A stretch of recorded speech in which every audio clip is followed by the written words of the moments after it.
Hi guys, magandang hapon po. Ito po yung onions at saka garlic. Magawa ko ng spaghetti. So, yan ilalagay ko na ngayon ang karne. So, ayan guys, inuna ko muna yung karne paglagay. Gigisa muna natin siya sa onions at saka garlic. So, maya-maya ay pwede na rin natin lalagyan ng mga ingredients. Ayan. Lagyan natin siya ng ingredients. Sandali lang. Ipaano muna natin. Ayan. Hi guys, magandang hapon po sa lahat ng mga viewers. Hello po, good afternoon po sa inyong lahat. Lalo na sa mga OFWs around the world. Shout out po sa inyo.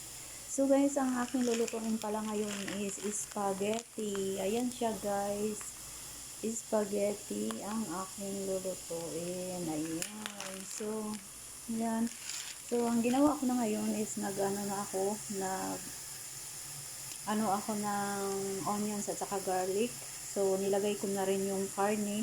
So, ngayon ay lalagyan ko siya ng mga ingredients. So, let's go. So, una lalagyan natin siya ng turmeric powder. Para yan siya sa ano siya guys, amoy. Ayan ay turmeric powder. So, ito rin ang ilalagay natin dyan sa karne. Ayan. Ewan ko anong pangalan nito guys. Basta ito yung mabango rin na pang ingredients. Ay, naku, ano ba yun? Ayan siya. Ayan. Hindi na natin kailangan ilalagay yung maraming ingredients guys kasi spaghetti to. So, ito lang ang ating ilalagay. Ayan, lalagyan natin kasi karne naman yan. So, lagyan din natin siya ng black pepper. Ayan, black pepper. Ayan siya, black pepper.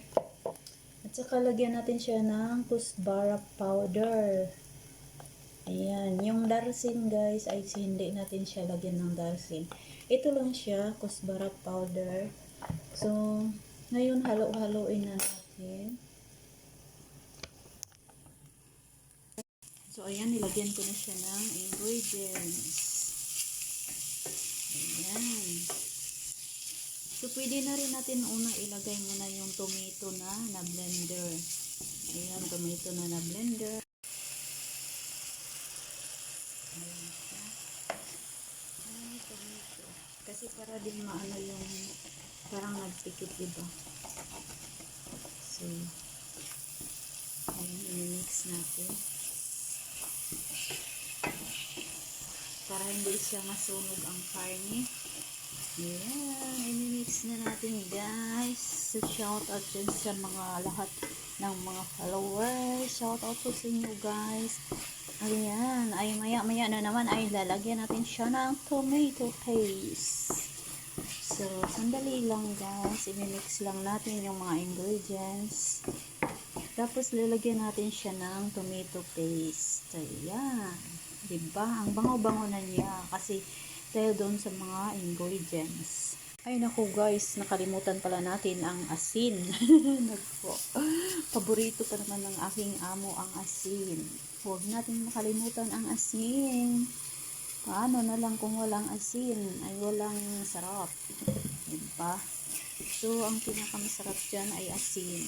Kung walang asin ay hindi talaga siya masarap. Kasi kailangan talaga ng asin lahat ng mga nilutuin. Kahit marami siyang mga ingredients, kung walang asin, walang sarap.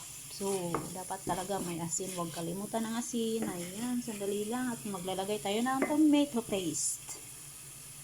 So, ayan guys, maglagay tayo ng tomato paste.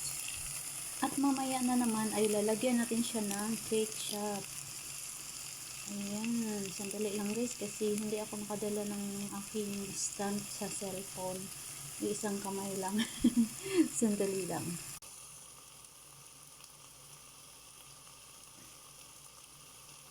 Ayan, ang tomato paste. Pagka mamaya ay lalagyan natin siya ng ketchup. At pwede rin natin siyang lalagyan ng atsal, kunti, sobra lang yung maliit-liit na hiwa, no, yung atsal na pula, para mas mabango rin. So, ayan siya guys. Ayan, i-mix na natin ang tomato paste dyan sa karne. So,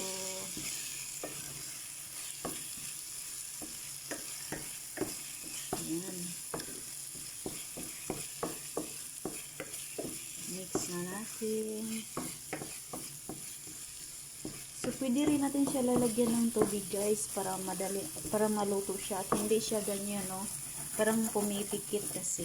Dapat kailangan lagyan natin ng kunting tubig. Diba? So, ayan pag gusto niyo rin na mas lalong masarap, pwede rin lagyan ng Maggi. Itong Maggi kasi, ang sarap talaga ng feeling mo. Paglalagyan mo, pwede rin kahit karne yan siya, pero lalagyan mo siya ng Maggi. Napakasarap talaga guys. Lalagyan ko rin siya ng isang ganito. Ayan, lalagyan ko siya ng isang ganito. So, ayan siya guys. Ang sarap niya guys, ang bango. Tapos lalagyan natin siya ng ketchup. Maya-maya na lang, pwede na rin maya-maya na. So, ganyan siya. Kasi pag spaghetti, hindi lahat ng mga ingredients guys ay nilagay ko. Kundi ito lang ang papakita ko sa inyo. So, ito lang yung kanyang ingredients. Yan, black pepper, salt, kusbara powder, at saka ito siya. Ewan ko ano yan siya. Ayan ang kanyang pangalan. Yan, ang mabango rin yan. At saka, yan, tomato paste, ayan, at saka oil. Yan sila ang aking mga ingredients sa spaghetti. At dinagdagan ko rin siya ng Maggi para mas lalong masarap. Ayun guys, hindi lahat ng mga ingredients ay nilalagay natin dito, kundi pinipili ko lang, no, sa pagluluto ng spaghetti ay pinipili lang natin ang ating paglagay na ingredients. Hindi lahat ng mga ingredients ay ilalagay natin, kagaya ng pagluluto natin ng marag. Marag means yung kasi ang daming ingredients talaga yun. Pero ito siya ay spaghetti. So, pinipili lang natin yung kanyang mga ingredients. Kagaya ng black pepper, kusbara powder, yung, ano pang tawag nito? Ayan siya guys, ayan. Ayan, nilalagyan ko rin yan. Basta maganda ito siya, mabango. Tsaka yung buhar, tomato paste, yung turmeric. Yan, sa una yan ilagay. Tapos asin, oil. So, yun lang ang kanyang mga ingredients. Hindi lahat ng mga ingredients na yung ginagawa ko doon sa sa pagluluto ng marag ay ginagamit ko dito ay hindi. So, pinipili lang din ang lagay ng ingredients dito sa spaghetti. So, lalagyan natin siya ng ketchup maya-maya na. So, ayan guys. Diba? So, ito na yung guys, yung karne na niluto ko. Nilagyan ko muna ng kunting tubig para maluto ang karne. Kasi kung hindi ko siya lalagyan ng tubig guys, is pumipikit yung karne at parang nasusunog. No, kasi hindi naman talaga siya oily, hindi naman talaga siya masyadong ma-oil kasi parang halos laman lang talaga ito siya, walang taba. So, kaya yun, dinagdagan ko lang muna ng tubig habang niluluto ko yung karne. Ayan, para maluto. Kasi yung karne, pag hindi ko talaga din nilagyan ng tubig, siya, parang nasusunog, pumipikit talaga siya. Kaya kailangan lagyan ng tubig. So, yun, pinahanaan ko muna ang apoy. Tapos tatakpan muna natin kasi maaga pa rin ngayon at pinahinaan ko siya guys kasi alam niyo na matagal pa yung aking amo mag-uwi. So, kailangan dahan-dahanin ko lang muna itong aking pagluto. No? Kasi para pagkain nila ay mainit pa. So, hindi ko rin siya, okay lang din isirado siya. So, nandito naman ako, babantayan ko lang siya. So, ayan guys. So, sa ngayon guys, ay pwede na natin siya lalagyan ng lalagyan natin siya ng ketchup. So, titikman natin siya. Pwede na natin siya, halimbawa kung maluto na yung karne, so hahayaan muna natin at mamaya na natin siya i-mix dyan sa yung noodles na parang spaghetti kasi nagdadalawang isip ako yung macarona ba or itong noodles na para sa spaghetti. Tapos nagtanong ako sa aking amo, sabi na yes daw, ito daw. Ayun, ito yung ginawa ko. So, lalagyan, pwede na natin siya pag matapos na itong karne ay maluto na, lahat na kompleto na siya ng mga ingredients, ketchup na lang ang hindi ko pa nalagay, so pwede na siyang i-off natin, tapos mamaya na natin siya i-mix pag malapit na yung amo ko mag-uwi, so saka ko pa i-mix yung noodles at saka yung karne, no? Kasi maaga pa masyado guys, alas 3 pa, so alas 5 pa yun sila uuwi, so kailangan ko talagang mamaya na i-mix kasi para mainit sa pag nila kain. Ayun. So, ganito yung ginagawa ko guys, ay iano ko siya talaga, i-mix ko siya. Ayan.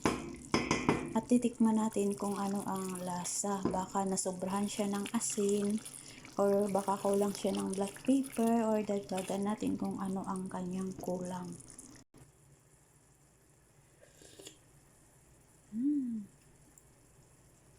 Perfect guys, ang sarap. Isang beses lang ako naglagay ng mga ingredients, but perfect.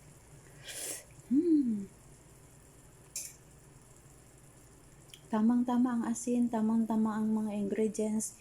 Ketchup na lang ang kulang. So, ito yung ketchup namin guys, tomato ketchup. Ang laki nito guys. Alam niyo, malaki na talagang binili ng aking amo kasi pag minsan kumakain ako, naglalagay talaga ako ng ketchup kasi nga nasasarapan ako ng ketchup. So, ayan guys, nilagyan ko na para makumpleto na yung kanyang ingredients. Ayan. So, wag natin masyadong damihan kasi baka ma-over na naman, no, tapos mag-iba naman yung kanyang lasa. So, alam nyo guys, talaga yung paglalagay natin sa mga ingredients, dapat tamang-tama lang talaga siya. Alam nyo kung bakit?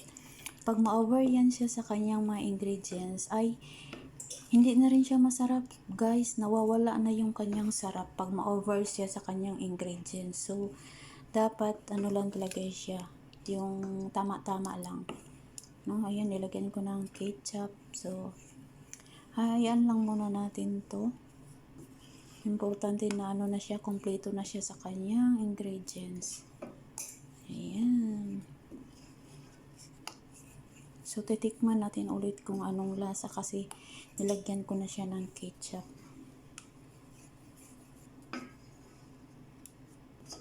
Diba?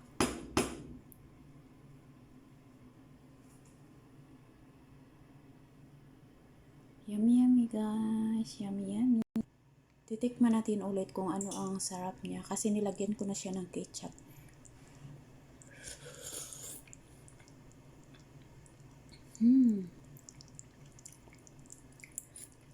Lasang spaghetti na talaga guys. Lasang spaghetti na talaga siya kasi may ketchup. Ang sarap. So, ayun, nilagyan ko siya rin ng butter. Nilagyan ko siya ng butter guys para mas lalong masarap. Kasi wala kaming yung cheese na mozzarella kasi gusto rin yun nila ilagay sa taas. Pero wala na, naubusan kami at nakalimutan pagbili. So nilagyan ko siya ng butter para mas masarap ang kanyang lasa. So ganun siya guys. Dapat kayo sa mga lasa kasi para magustuhan ng amo nyo. Kasi mas masarap din kasi itong butter. So ayan. Tapos na siya at saka ko palulutuin ang noodles.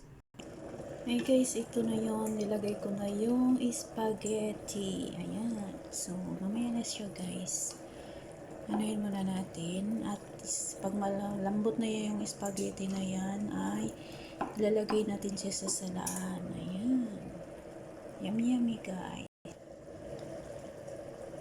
Nilagyan ko siya ng oil at saka asin.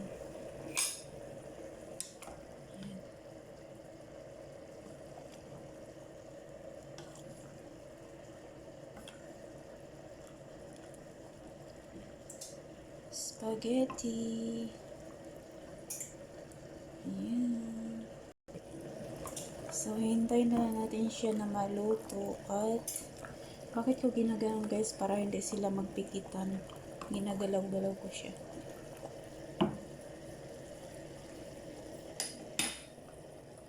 So, ito rin ay ready na siya. Maghihintay na lang sa spaghetti. Ayan. Ready na silang dalawa.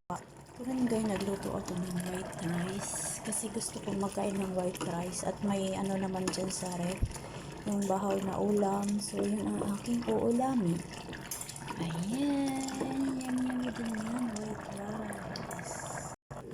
Yun, malapit na siya maluto. Kasi malambot na siya guys. So, malapit na siya maluto. Pag ganyan siya malambot na ay malapit na. Diba? Malambot na siya. Malapit na maluto. Ang lambot, ang lambot. Ayun. Ang no, spaghetti. Diba? Wow! Spaghetti guys. Ang lunch for today sa aking amo. Yan, at ako'y nagluto ng white rice. Kasi meron naman akong ulam. And guys, alisin na natin ang kanyang tubig. Ay, luto na siya. I-off na rin natin. Ayan, alisin natin ang tubig. So, ayan, alis na ang tubig. Ayan na siya guys, nasala ko na. Sala na natin ang spaghetti. Ayan. Siya, sinala na natin. Diba? Nalis na natin ang tubig. So, dyan muna natin yan siya ilagay. Mamaya-maya ay imimix na natin. Ito guys, naghiwa din ako ng atsal. Maliit-liit lang siya masyado na hiwa at nilagay ko na. Ayan ay atsal. Ayan guys, nilagyan ko yung mga pula-pula yan. Yan ay atsal na maliliit na paghiwa para mabango rin. Ayan. Diba? Ayan siya guys. So mamaya na natin i-mix. Mamaya ko na i-mix yung spaghetti kasi maaga pa para ano rin pagdating ng aking amo ay mainit pa yung spaghetti. So magawa muna ako ng salad ngayon. Ayan. Ayan yung maliliit na hiwa. Yun ay atsal. Ay guys, ito ay tapos na siya guys. Ayan. So, ang gagawin ko dito mamaya is, imimix ko na lang talaga sila. So, mamaya ko na lang siya imimix pag nandito na yung aking amo. So, ngayon, basta ganyan na yan siya guys. Yung spaghetti ay ilalagay ko dito. So, yun na, tapos na. No, ganun lang siya kasimple. So, thank you for watching everyone. Shout out sa lahat ng mga viewers. Thank you po sa inyo. Thank you. So, yan lang po siya guys. Hindi ko na ipapakita sa inyo kung paano siya i-mix or kung ewan ko. Kung hindi pa darating yung aking amo kasi pag makawi na sila dito guys ay hindi na ako makabidyo. Hindi na ako makasalita kasi nandyan na sila at mahihiya ako. So, ganun lang guys. Diba? Ayan na siya. Ito pala guys, minix ko na siya. Ayan, minix ko na siya guys. So, bago ako, kasi para matapos na siya, bago ako maggawa ng salad. So, ayan na siya guys. Luto na siya. Ayan, ang spaghetti. Diba? Yummy. Ayan, mix ko na siya. So, ayan na guys.